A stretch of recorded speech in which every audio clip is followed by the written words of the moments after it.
Hello guys! Happy Friday! Ayan, today is November 8, 11:37 AM na. Andito lang ako sa bahay kasi kaninang madaling araw, medyo mainit si Hailey. So, sinisinat-sinat siya. And sabi ni Harold, wag na akong pumasok ng work. So, nag-message ako ng bandang 7 AM sa boss ko. Sabi ko nga, may sakit si Hailey. Kaya hindi na ako pumasok. Kaya andito kami sa bahay ngayon. And okay naman si Hailey ngayon. Andito. Karga ni mama natutulog. Binigyan naman namin siya ng Tylenol. Medyo sumisigla-siglan na siya kanina. Ayan. Siguro mag-update lang din ako.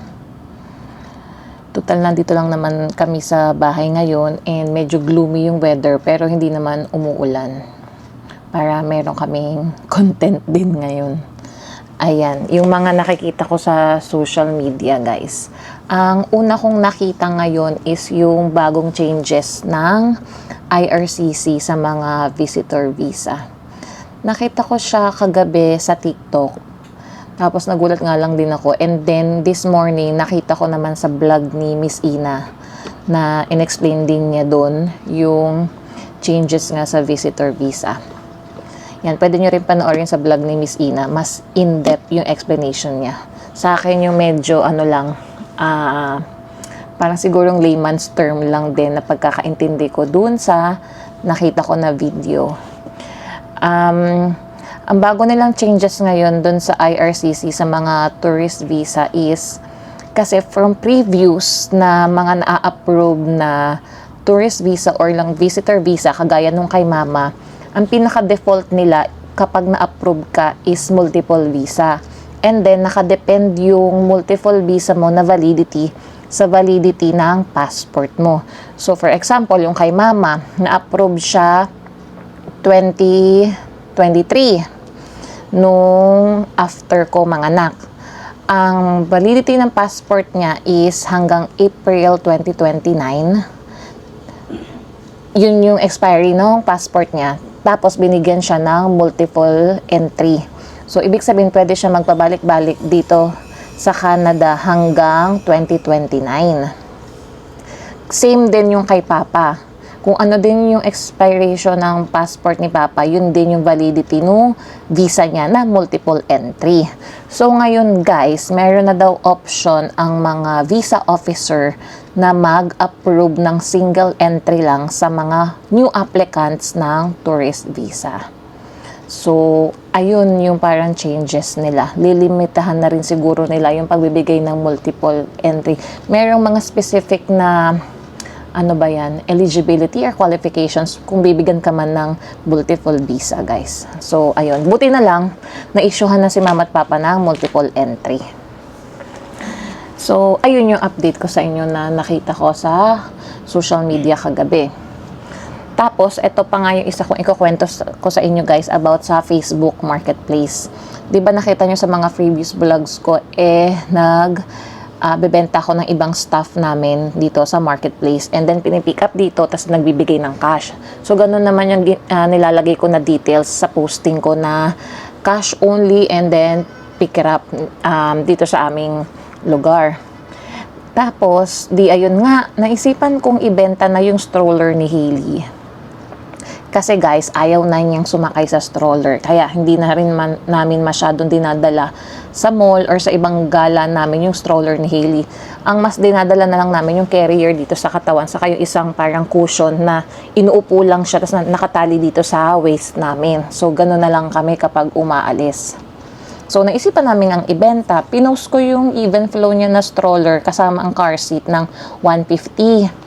Ang regular price yun, nung nabili namin ng October last year, parang nasa $400.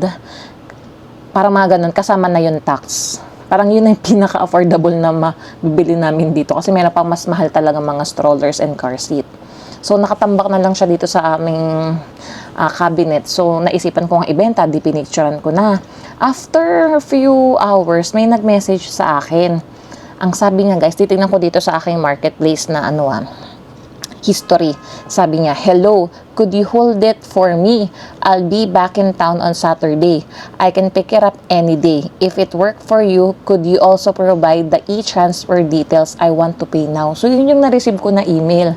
So, nagtaka ako. Sabi ko, wala pa yung item. Gusto na niyang magbayad ng right away.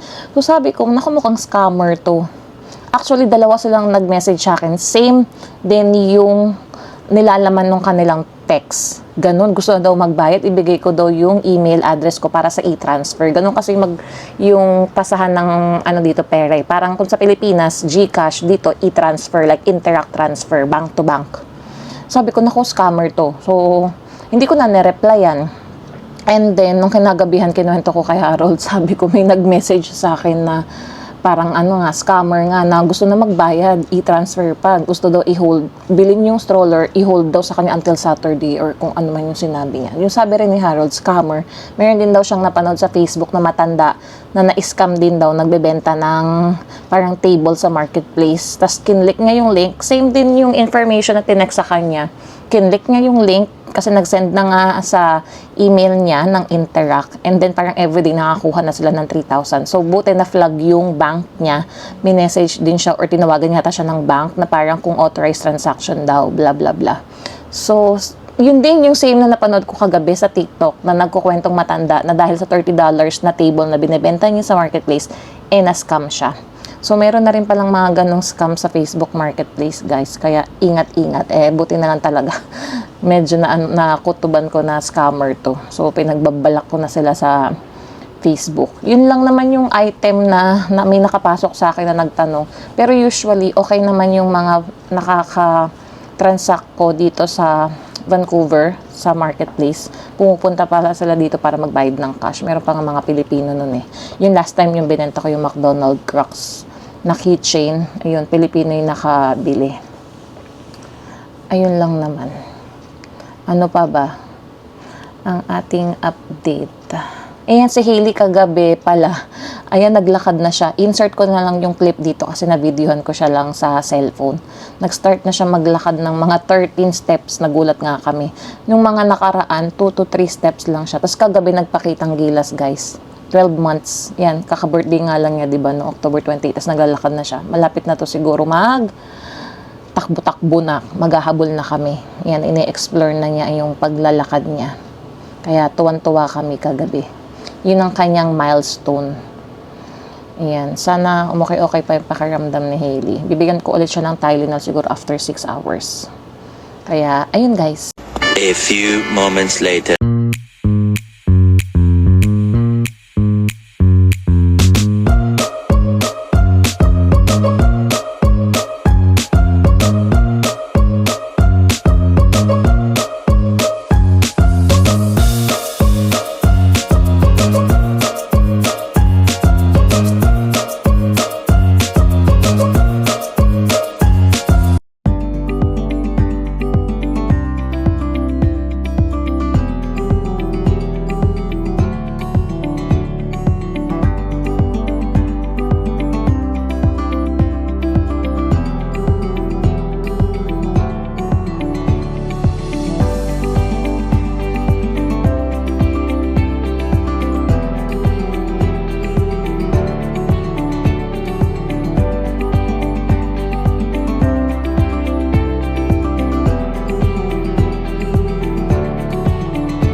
A few moments later.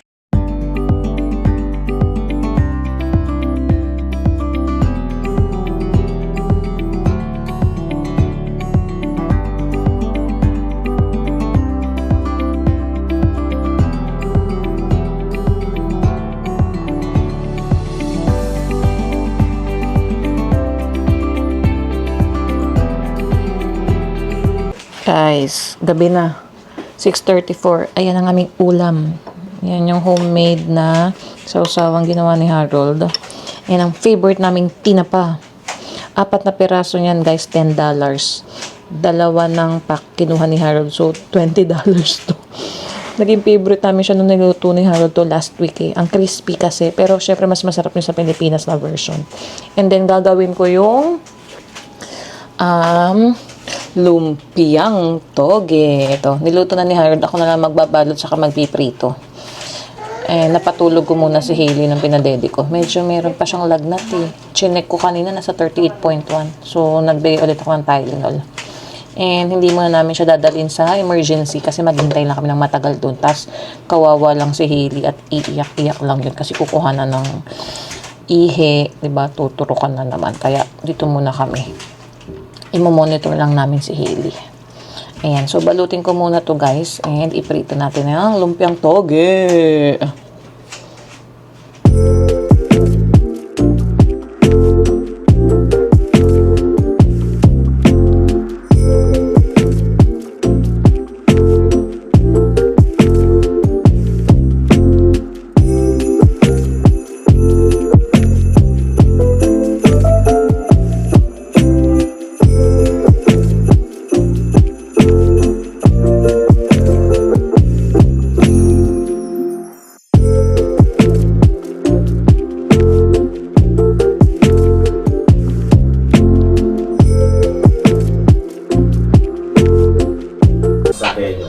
Umiyak pa si Hailey doon, no? Ha? Hindi ka na kain na. Sa dealership yan. Yeah. Let's eat! I need to freeze stuff.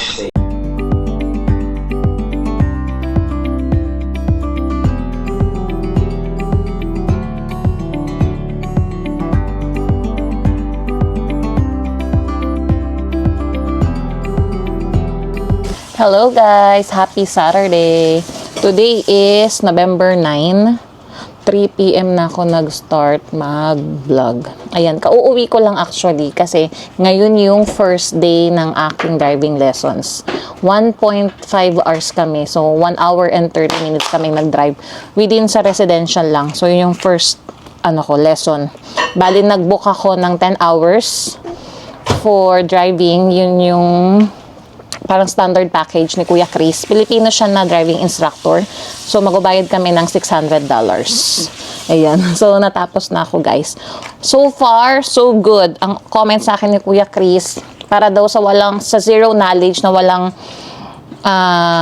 talagang hindi ako nagda-drive sa Pilipinas at first time nga dito, okay daw. Kasi natutunan ko kagad yung swabe na sa stop sign.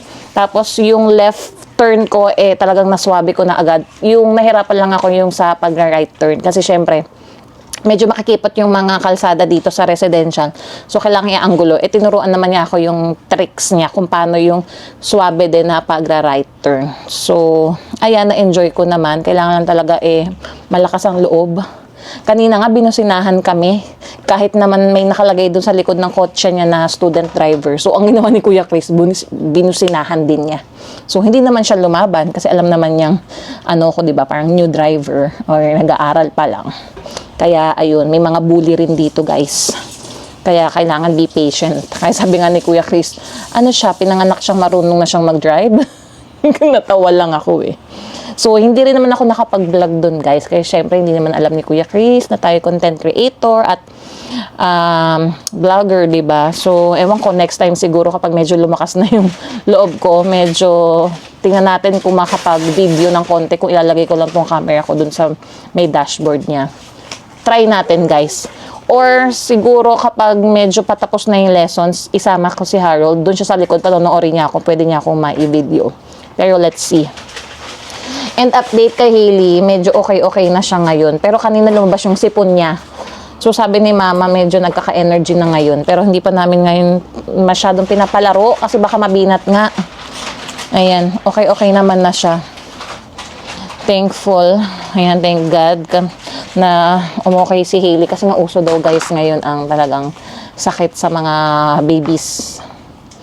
Ayan, though hindi naman masyadong lumalabas si Hailey kasi nga maulan, gloomy ang weather. Kaya, ayun. Ano bang ganap namin ngayong Sabado? Yan, hihintayin ko pala. May magpipick up nung McDonald's toy. May binenta ako dito Kasi ngayon, ang toy nila is yung Mario Kart. So, pinost ko yung ilang toys namin ditong from McDonald's na Happy Meal. May bibiling isa, $5. So, hintayin ko na lang siya. And si Harold natutulog pa kasi diba galing siya ng graveyard shift. So, off naman siya ng Saturday, Sunday, Monday. Tuesday ng gabi pa siya papasok. Baka Costco kami, grocery, kasi meron kaming mga ilang items dito sa bahay na paubos na. Kailangan namin mag-stock up. So, ayun lang naman, guys. Yan, hindi lang natin na-document talaga yung aking driving lesson. Ang sarap sanang i-document yun. Kasi nahiya pa nga ako magsabi kay Kuya Chris. Pero ang bait niya. Si Kuya Chris din, yung naging driving instructor ni Harold. Tapos one take lang din si Harold sa road test niya. And siya din yung i-hire ko kapag nag-road test na ako. Kasi iba pa yung payment dun sa 1 hour na practice before ako mag-road test. Saka yung pag-rent ng car niya. Kasi syempre dun ako masasanay sa car niya mag-drive kahit meron kaming car dito. So, yun na lang din gagawin ko. I-rent ko yung car niya sa road test ko. So, within 1 year, pwede na daw ako mag-road test talaga, guys. Pero hindi pa naman ako nagbo-book. Tignan muna natin. Kasi pwede naman akong turuan ni Harold after nung 10 hours ko na lesson. 'Di ba? Kung papagamit ni Harold si Lexi. Ayan. Where's my Hailey Potpot? Hey, say hi! Hey, say hi! Magaling naman, baby ko. Hey, say hi to the guys, Hailey, say hi! Say hi to the guys! Look over there, Doon! Ayun, Baby! Say hi! Hi! Mwah! Gagaling na tong baby namin eh. Guguling na to. Gagaling na tong baby namin eh. Update you guys later. One eternity later. Hello guys. Time check 9:18 PM ka-uuwi lang namin. Galing Costco, Walmart, saka dyan sa TJ's Marine. Ayan. Hindi na ako nakapagdala ng camera. At nagmamadali kaming mag-grocery. Ayun na si Hailey oh. Unahin ko na itong nabili namin sa Costco. Ito na yung garland. Dahil wala kaming Christmas tree at walang space, garland na lang kami doon sa may balcony. Sa loob pa rin naman guys, doon sa pagano namin. Yan. Gagawin namin ni Mama. 9 feet. Yan ang ating haul. Ako, bibigat pala na itong ano natin, grocery. Ito sa Walmart. Dalawang laundry detergent ni Hailey naka-sale. Nasa $9 siya. Ngayon na lang ulit kami bumili ng laundry detergent para nakatipid kami ng 1 taon kasi meron akong galing Pilipinas. Saka yung inamason ko pa dati. Ngayon lang naubos yung mga laundry detergent ni Hailey, guys. Ayan, no, Purex. Mahal to pag hindi naka-sales, kaya dalawa na. Bumalik pa nga ako para kumuha pa ng isa. And ang diaper ni Hailey. Itong kanyang, aming favorite na diaper niya. Rascals and Friends, size 7. Yan, 120 pieces. Parang nasa 39 yata to. Yan. Ayan na yung batuta, oh, nasa ilalim. Palo na tong mahuhol ko, guys. Walmart at Costco. Sabihin na lang natin yung price mamaya or yung total receipt. As usual, Hailey's snacks. Ayan, ito, snacks din niya. Naka 4.12 to. Kanyang Gerber. 4, $12. Ayan, 3. Saan yung isa? Ito. 4. Tapos, ito, 5 for 5 din to. Kanyang organic na puree. Ayan, 10 yung binili ko. Favorite niya yan. May carrots, may pear, banana, apricot, brown rice. May, ano pa yung binili ko? Pear, blueberry, and spinach. Ayan. And merong apple, strawberry, and oats. Banana, strawberry, and beetroot juice. Ayan, 10 yan guys. And may nakita akong bagong snacks. Doon, try namin to. Parang $2.97. Pringles, Mingles. Cheddar and sour cream. Tapos yung isang flavor niya is sharp, white, cheddar, and ranch. So, try natin yan. Toyo. Ayan. Tapos, eto, bumili pa ako ng extra Tylenol ni Hailey just in case maubos yung stock namin dyan. Chicken nuggets to. Binili ni Harold. Ulam. Chicken wings. Ayan. May chicken wings pa pala. Ano pa? Ano pa ang ating i-haul? Ayan, bumili kami ng Ferrero. Naka-sale. Parang $14.99. And Pepero. Favorite. $7. Mga... Ay, dyan na nito sa Hailey. O, yan na naman nagkakalkal dun sa... Ano ko? Panglinis ng salamin. Tim Hortons na coffee. Ayan. Original. Ito is 21 something. Nakita ko sa Walmart. Same. Naka-rollback sa Walmart, guys. Ano ba yan? $17. Nabudol tayo ng Costco.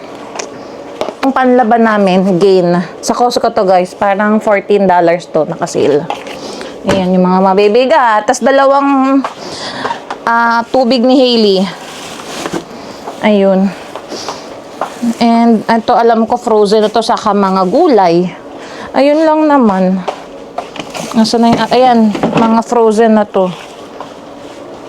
And gulay. Ay. First time bumili. Wild caught. Ano kayong lasa nito? Ito ba yung pang sinigang? Wild caught. Hindi. Binabasa ko yung wild caught cod. Portions. Oh, basta. Ayan. Binili ni Harold yun. Try. Langganisa. And hulaan nyo to, guys. Chicken skin. $5.